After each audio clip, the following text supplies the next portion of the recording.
Western Ag Network on the road in Orlando, Florida for the Cattle Industry Convention and NCBA Trade Show. Brought to you by Ag Risk Advisors. Well, hello everyone. Western Ag Network is on the road again this week at the 2024 Cattle Industry Convention and NCBA Trade Show. Russell Nimitz with the Western Ag Network, of course, joins us, and a big shout out to Ag Risk Advisors, bringing you this on-the-road conversation, of course, for more on Ag Risk Advisors and all the risk management opportunities they have for producers. Just visit them online. But you know, Russ, as we're here in Orlando, there's cattlemen and women coming from across the nation to really set a direction for the beef industry.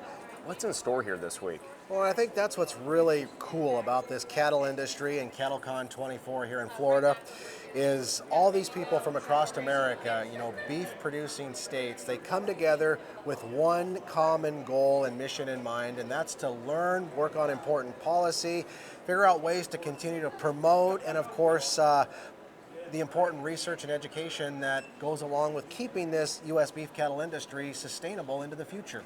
And we're going to catch up with a few of those leaders from the National Cattlemen's Beef Association, Cattlemen's Beef Board, and American National Cattlewomen here today with our On the Road segment. Make sure and subscribe to all of our Western Ag Network social media channels and watch all of these shows throughout the week as we bring you more coverage from CattleCon 24.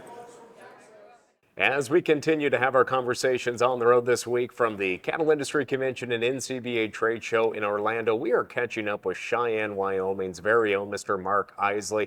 He is becoming the president of the National Cattlemen's Beef Association at the conclusion of this year's event. And Mark, it's a little breezy down here. The sun's shining, but it's no heat wave, but a little warmer weather than we had up in the northern tier states a few weeks ago. It is, but with humidity. I'm not sure what that is, but I'm enjoying it while we're here. Now, Mark, as I said, you will become president of NCBA here at the conclusion of this year's event. You know, what is it like, taking time away from the operation? We know that's hard. You got family back there, but it's not easy to leave the operation. But what has it been like serving as a volunteer leader with NCBA? Well, it's humbling.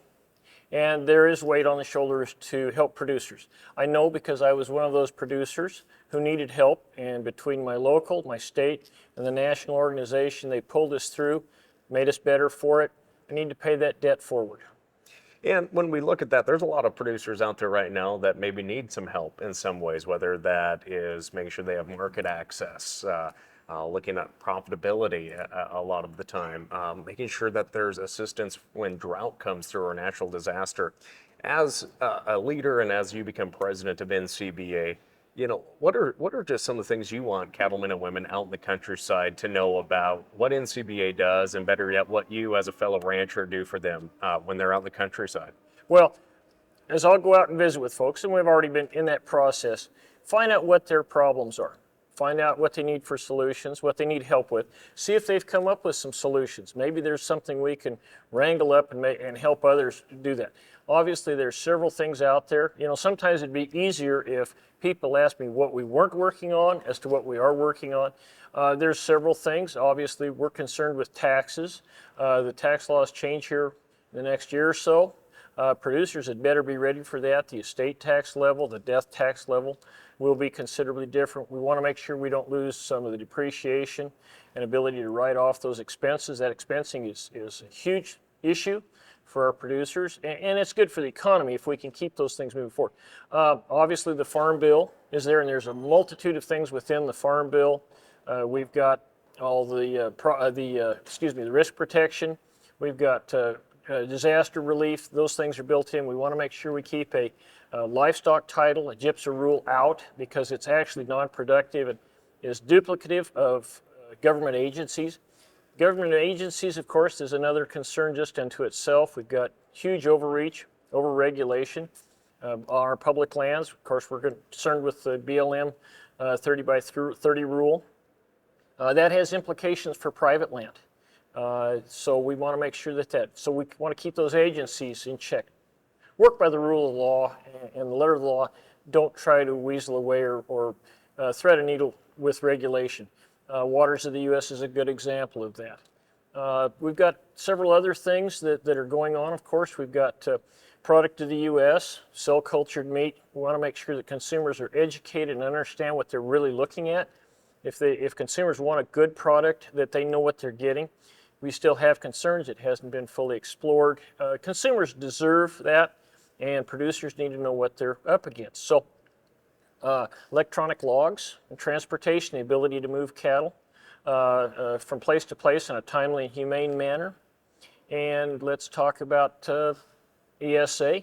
That might include, to some degree, even black vultures, because that's a huge problem for a lot of producers, and the depredation is enormous. So that's just some of the things that I can think of off the top of my head. The list is long and maybe not so distinguished, but they're all critical to producers, and we want to make sure we have a chance to engage in that. And you know, I almost went over profitability, marketing. I think there's opportunities for some people to come into the business. The prices are good, and I think with the transition of old and new producers, younger producers, I think there might be some opportunity there too. Now, when we look at kind of the state of the cattle industry right now, obviously we know our U.S. cattle herd is at one of its smallest points in several decades. Obviously, that also comes with higher prices, but we don't know what's in store here.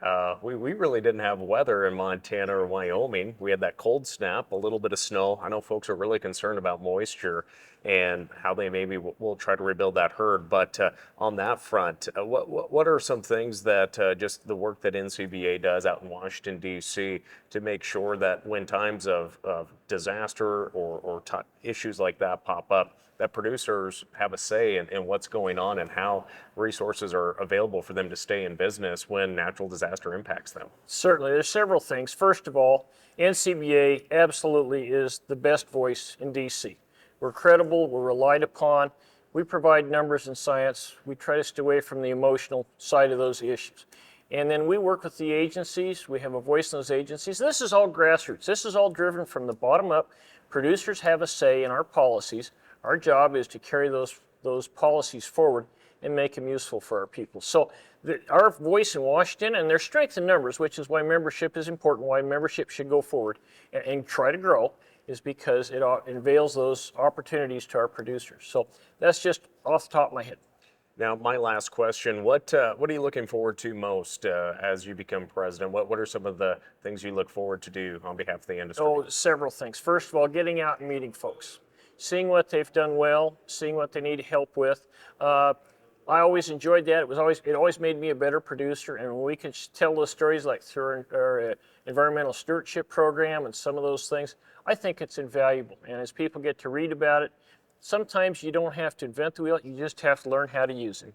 Well, again, Mark, thank you so much for all your work for the cattle industry, and good luck as you take the helm of NCBA here at the conclusion of the event. Very good. Pleasure's all mine. Thank you, Mark. Well, friends, we're going to continue to have more on-the-road conversations this week from Orlando at the Cattle Industry Convention and NCBA Trade Show. Of course, all of our coverage brought to you by our friends at Ag Risk Advisors. Ready for a real PRF partner?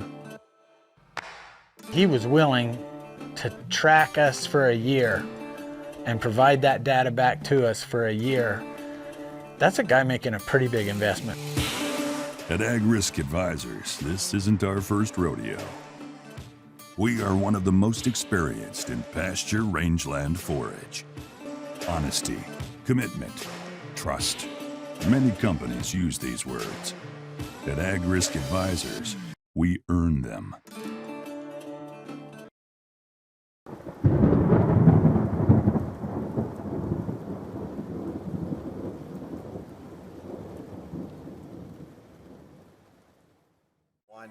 You know, Lane, it's always great to see industry leaders, especially those from Western Ag Network country like Mark Eisle, and we certainly wish him the very best this coming year as he leads NCBA as its president. You know, it's great to see a glimpse into the policy side of NCBA in the beef industry, but we're also going to talk more about the checkoff, promotion, and education side of things here today with our On the Road segment. Well, the beef checkoff continues to build demand, not just here at home, but around the world.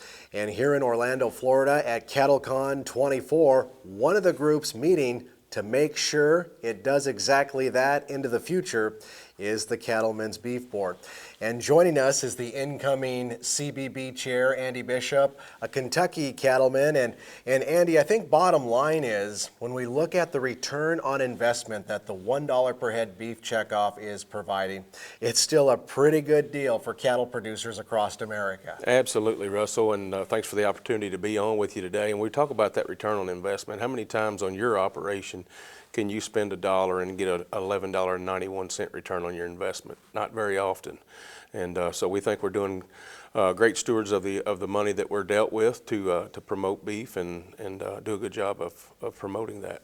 Well, absolutely, and it's not like the CBB has a huge pool of money to operate with when compared to other checkoff programs or other advertising programs that other industries have an opportunity to utilize. Yes, absolutely. The beef checkoff is probably one of the smaller checkoffs when it comes to monetary income or checkoff dollars that we generate, and so we've got to be really efficient with the dollars that we have. And I'll give you an example. In 2023, we had $48 million worth of requests from contractors, but we had $38 million to allow in our budget, and so it gets pretty tough sometimes to be able to decide what programs we're going to fund and which ones we're not.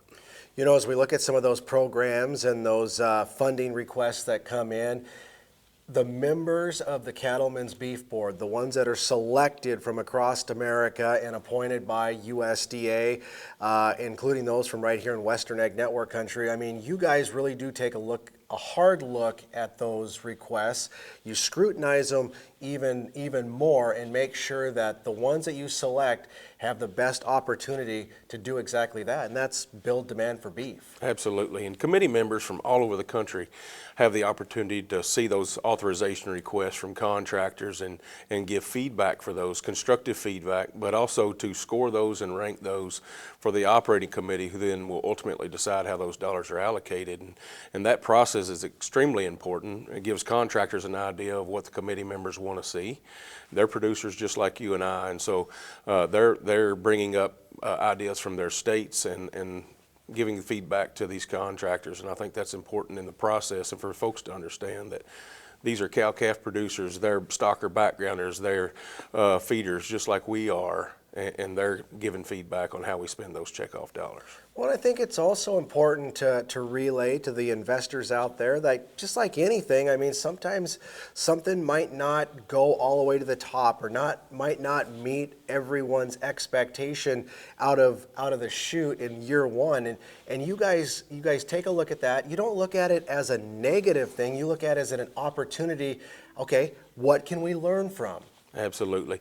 You know, in any operation, there are things that we can always improve on, and it's no different when it comes to the checkoff and these requests. And sometimes contractors don't receive funds early on, but they have an opportunity to go back, look and see why the committee had issues with that, correct those issues, and maybe bring that back.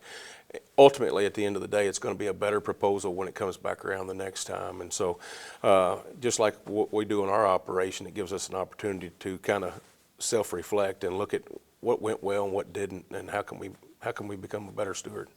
You know, Andy, obviously building demand for beef is the primary objective of the Beef Checkoff program, but there's also a lot of other important research and education programs that the Beef Checkoff and the producers out there, their investment is being utilized for. Absolutely. So we've got the safety and nutrition research, obviously.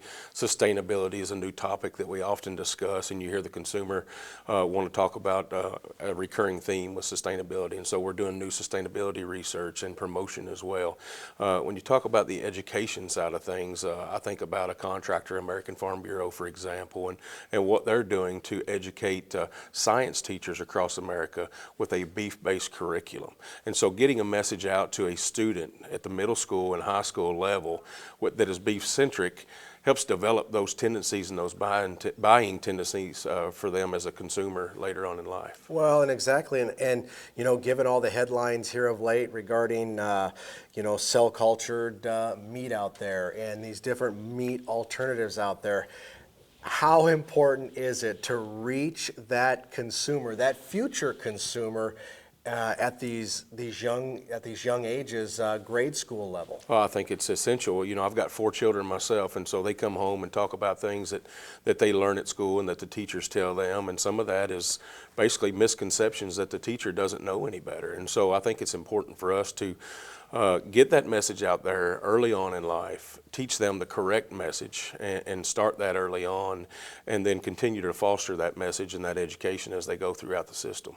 You know, anything else that you guys are going to be talking about this weekend here in Orlando, Florida at CattleCon 24 as part of the Cattlemen's Beef Board meetings? Well, obviously, we get an opportunity to network with other producers around the country, not just on the beef board. But we get to hear from those contractors, and we get mid-year updates and give some feedback on where contractors are in the middle of the year with those ARs that they were approved and the progress that they've made, but then also give feedback on maybe some future direction that we want to see those contractors bring forward when they submit new requests for the 2025 funding year. They'll submit those in June, and so we have an opportunity as committee members to be able to give some feedback early on and maybe take part in that planning process. And how important is it to just remind those producers out there, those checkoff investors, that this truly is their program, whether it's here at the national level or back home with their own state beef councils? I mean, get involved themselves, you know, become a member of the state beef council, run for something, you know, attend a national meeting and see for themselves just all the hard work folks like yourself and all the other committee members from across this great country of ours are really putting in to make sure those checkoff dollars are spent correctly. You bet. And it's you know, obviously we're serving our industry by volunteering to do these things, and it's important to have volunteers, but not only volunteers to be in a seat, but volunteers to get in and get involved and understand the checkoff and how we administer those funds and how we are stewards of those dollars. And I think that's important. But more importantly, they can bring a message up from their states, from those producers at home that don't have an opportunity to be up here or don't have the time to do that. They can bring those messages forward by being involved on their state beef councils and sending that message to the national level and say, hey, we want to see these kind of programs take place and have an opportunity to have an impact on that. Yeah, absolutely. Well, we know you have a busy week here at CattleCon 24, and thank you for stopping by and giving us all these important updates on what the Beef Checkoff and the Cattlemen's Beef Board is up to, and not just working, you know, here in Orlando this week, but working every single day on behalf of cattlemen and cattlewomen from across this country. Again, for more information about the checkoff program itself, you know, either visit your state beef council or you can jump online and visit drivingdemandforbeef.com. CattleCon 24 is underway here in Orlando, Florida, and cattlemen and women from across the nation are gathered here to advocate and set policy for the future of the cattle industry, promote beef as well, and just come down here to become better advocates and learn more about what's going on in the industry. And as always, it's great to catch up with folks from Western Ag Network Country, and join us here today as Kahla Mills. Gillette, Wyoming is where she calls home, and Kahla, you're down here, of course, at the Wyoming Beef Council, attending American National Cattlewomen events as well. I guess from your perspective, what has it been like coming down here to Orlando, and what are you looking forward to at convention this year? It has really been a blessing so far. It's been beautiful weather. Can't complain about that when you're coming from negatives last week, so that's been nice. I really enjoy the networking and the getting to know more people from across the U.S. and understanding agriculture across the U.S. With the NCBA, we went on a tour of 5 different historic ranches and a citrus grove here in Florida, and that was pretty awesome to see the diversity in agriculture throughout the U.S. And I really look forward to all the updates on the beef checkoff and that stuff. So what is that like that when you're down here for representing the Wyoming Beef Council? I guess what do some of those meetings look like, and what are some of the objectives that are accomplished when in the checkoff side of things? In the checkoff side of things, they are deciding where the money goes from the checkoff. And so that's awesome to sit in and listen to some of that and then we also get updates on how those programs are going to make sure they're staying on track.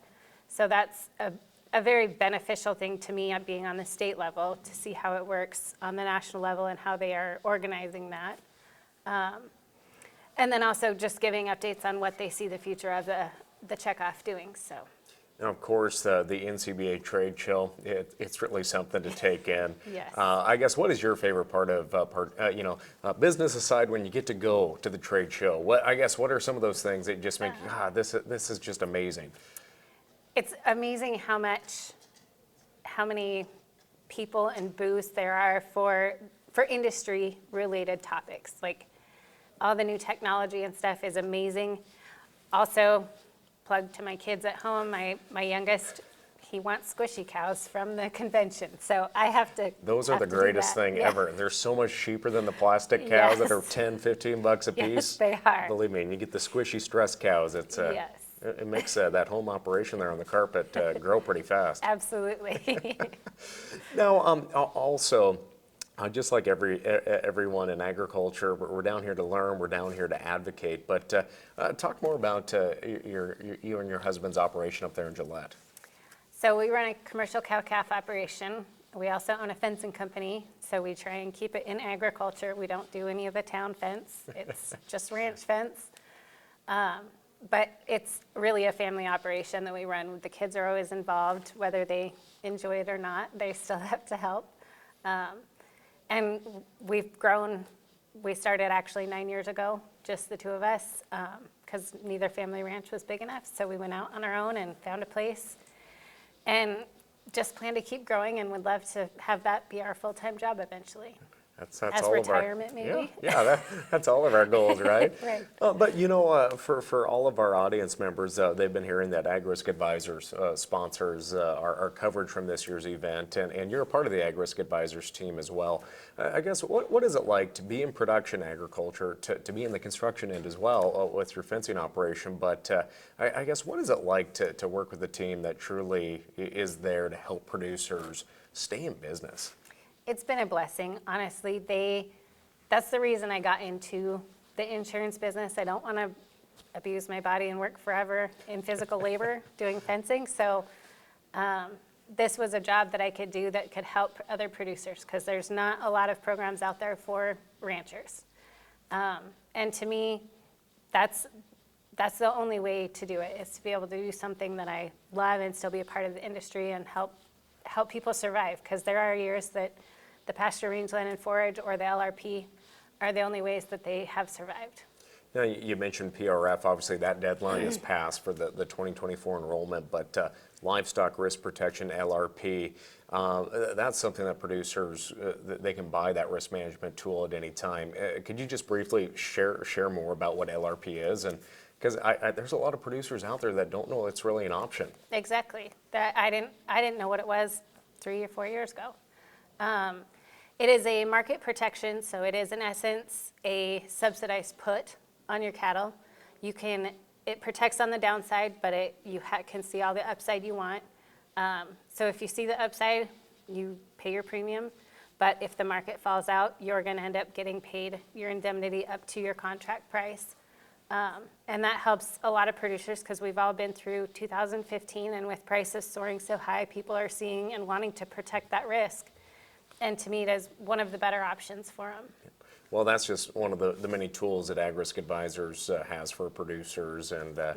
of course, agriskadvisors.com is a great resource. They can go and they can find Kahla or the other Ag Risk Advisors teammates. But Kahla, just any last thoughts just with the folks that are home join us here today watching our conversation just about the importance of being active in your county, state, and national organization, and taking the time and investing in your future by attending events like CattleCon.